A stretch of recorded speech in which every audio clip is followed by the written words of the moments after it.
मित्रांनो, आजच्या या डिजिटल युगामध्ये आपण प्रत्येक ठिकाणी पेमेंट करताना यूपीआयचा वापर करतो. स्कॅन करणं, पेमेंट करणं किंवा एखाद्याला ऑनलाईन पद्धतीने पेमेंट करणं, ज्याच्यामध्ये मोबाईलच्या माध्यमातून यूपीआय आयडीच्या माध्यमातून.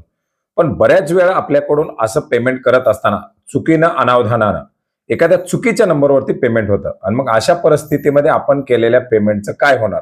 ते पैसे आपल्याला परत मिळणार का? हो, ते पैसे आपल्याला परत मिळतात. आणि याच्यासाठी काय करायचं हेच आज थोडक्यात जाणून घेण्याचा प्रयत्न करणार आहोत. मित्रांनो, गुगल पे आहे, फोन पे आहे, भीम आहे किंवा इतरही बरेच साऱ्या गेटवेच्या माध्यमातून बऱ्याच साऱ्या ऍप्लिकेशनच्या माध्यमातून आपण पेमेंट करतो. याच्यामध्ये जर समजा तुमचं पेमेंट चुकून दुसऱ्या नंबरला झालेलं असेल, तर अशा परिस्थितीमध्ये तुमचं पेमेंट जर गुगल पेच्या माध्यमातून झालेलं असेल तर तुम्हाला सर्वात प्रथम गुगल पेच्या जे काही ऍप्लिकेशन असेल त्या कस्टमर केअरशी बोलावं लागेल. दुसरं, तुम्ही एनपीसीआयच्या माध्यमातून सुद्धा याला रिव्हर्टसाठी रिक्वेस्ट करू शकता. याच्यामध्ये ऍप्लिकेशन तुम्ही वापरत असाल, गुगल पे असेल, फोन पे असेल, पेटीएम असेल किंवा भीम असेल, त्याच्या कस्टमर केअरला तुम्हाला कॉल करून तुम्हाला या चुकीच्या ट्रान्झॅक्शन बद्दलची माहिती देऊन हे ट्रान्झॅक्शन रिव्हर्ट करण्यासाठी सांगावं लागेल. गुगल पेचं जर ट्रान्झॅक्शन असेल तर 1800-419-0157 या नंबरला तुम्हाला कॉल करावा लागेल आणि तुमची सर्व माहिती आणि ट्रान्झॅक्शनची सर्व माहिती द्यावी लागेल.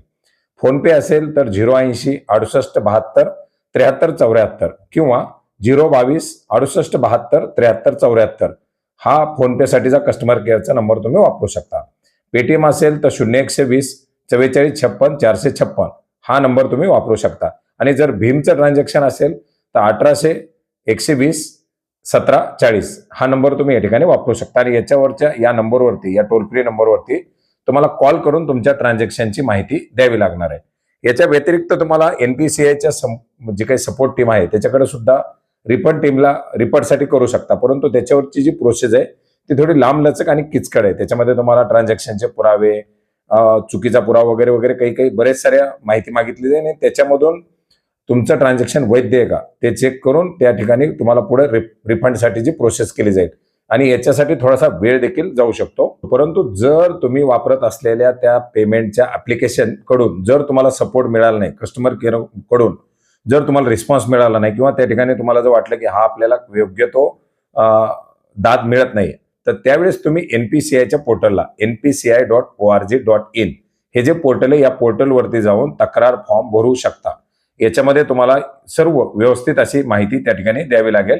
बँक त्या ठिकाणी काय करेल, मग तुमचे दिलेले पुरावे आणि बँकेचं ट्रान्झॅक्शन हे एनपीसीआयच्या माध्यमातून तपासलं जाईल आणि जर बरोबर असेल तर ते तुमचं ट्रान्झॅक्शन जे आहे ते तुम्हाला रिफंड केलं जाईल.